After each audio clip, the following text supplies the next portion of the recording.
Finally Sharma ji ने Arya sir को आर्यवर्धन कहकर बुलाया और अपना दामाद एक्सेप्ट कर लिया, जिसको देखकर आर्यवर्धन बहुत ज़्यादा खुश हो जाते हैं। उसके बाद शर्मा जी के साथ मिलकर बहुत ज़्यादा होली खेलते हैं, नाचना गाना होता है, बहुत सारी खुशियाँ मनाई जाती हैं। आने वाले एपिसोड में आपको देखने को मिलेगा कि यहाँ पे शर्मा जी को अब लगता है कि मुझे आर्या सर के साथ होली खेल लेनी चाहिए, क्योंकि अनु यहाँ पे होली नहीं खेल रही है। क्योंकि शर्मा जी के साथ पहले आर्या सर होली खेलना चाहते हैं, उसके बाद शर्मा जी फिर भी नहीं खेलते और वहाँ से जाने लगते हैं।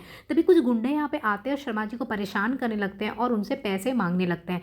और यहाँ पे शर्मा जी को जब गुंडे परेशान कर रहे होते हैं, तभी आर्या सर देख लेते हैं और जाते हैं उन गुंडों के पास और गुंडों से बचाते हैं शर्मा जी को। और जो पैसे उन्हें चाहिए होता है, आर्या सर पकड़ा देते हैं और कहते हैं तुम्हें पैसे चाहिए ना, तो ये लो। और पैसे देने के बाद वहाँ से वो लोग वापस जाने लगते हैं। तभी अनु भी वहीं पे होती है, तो यहाँ पे गुंडे जो है अनु को परेशान करना शुरू कर देते हैं। अब अनु को वो रंग लगाने लगते हैं। अनु मना करती कि मुझे रंग नहीं लगाना है, लेकिन गुंडे कहते बस रंग ही तो लगा रहा हूँ, इतना क्यों परेशान हो रही। एक साथ मिलकर 4-5 लड़के अनु को रंग लगाने लगते हैं, जिसको देखकर शर्मा जी को और आर्या सर को बहुत ज़्यादा गुस्सा आता है। आर्या सर को इतना ज़्यादा गुस्सा आता है कि वो वहाँ पे आगे बढ़ते हैं, उन गुंडों से लड़ना शुरू कर देते हैं और उन गुंडों को बहुत मारते हैं। और सामने खड़े होते शर्मा जी अपनी आंखों से देखते हैं कि कैसे आर्या सर यहाँ पे अनु को उन गुंडों से प्रोटेक्ट कर रहे होते हैं और इतना मारते हैं। मारने के बाद गुंडे वहाँ से भाग जाते हैं डर के मारे। उसके बाद अनु को सेफली वो वापस लेकर आते हैं। उसके बाद यहाँ पे अनु अपने पापा से बात करती है और शर्मा जी से कहती है कि आर्या सर आपको मनाने की इतनी कोशिश कर रहे इतने दिन से, अब तक आप मान नहीं रहे। वो सब कुछ कर रहे हैं जो आपको पसंद है,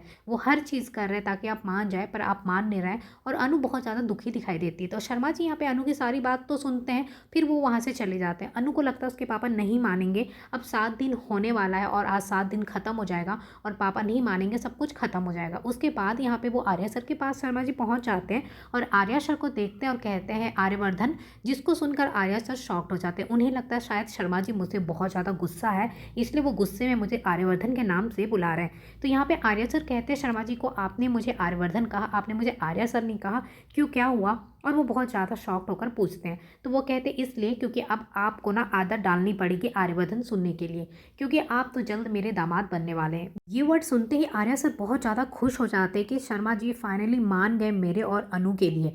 और यहाँ पे आर्या सर को यकीन नहीं हो रहा था। उसके बाद यहाँ पे होली का जो रंग वो लगाने के लिए भी देते हैं उनको।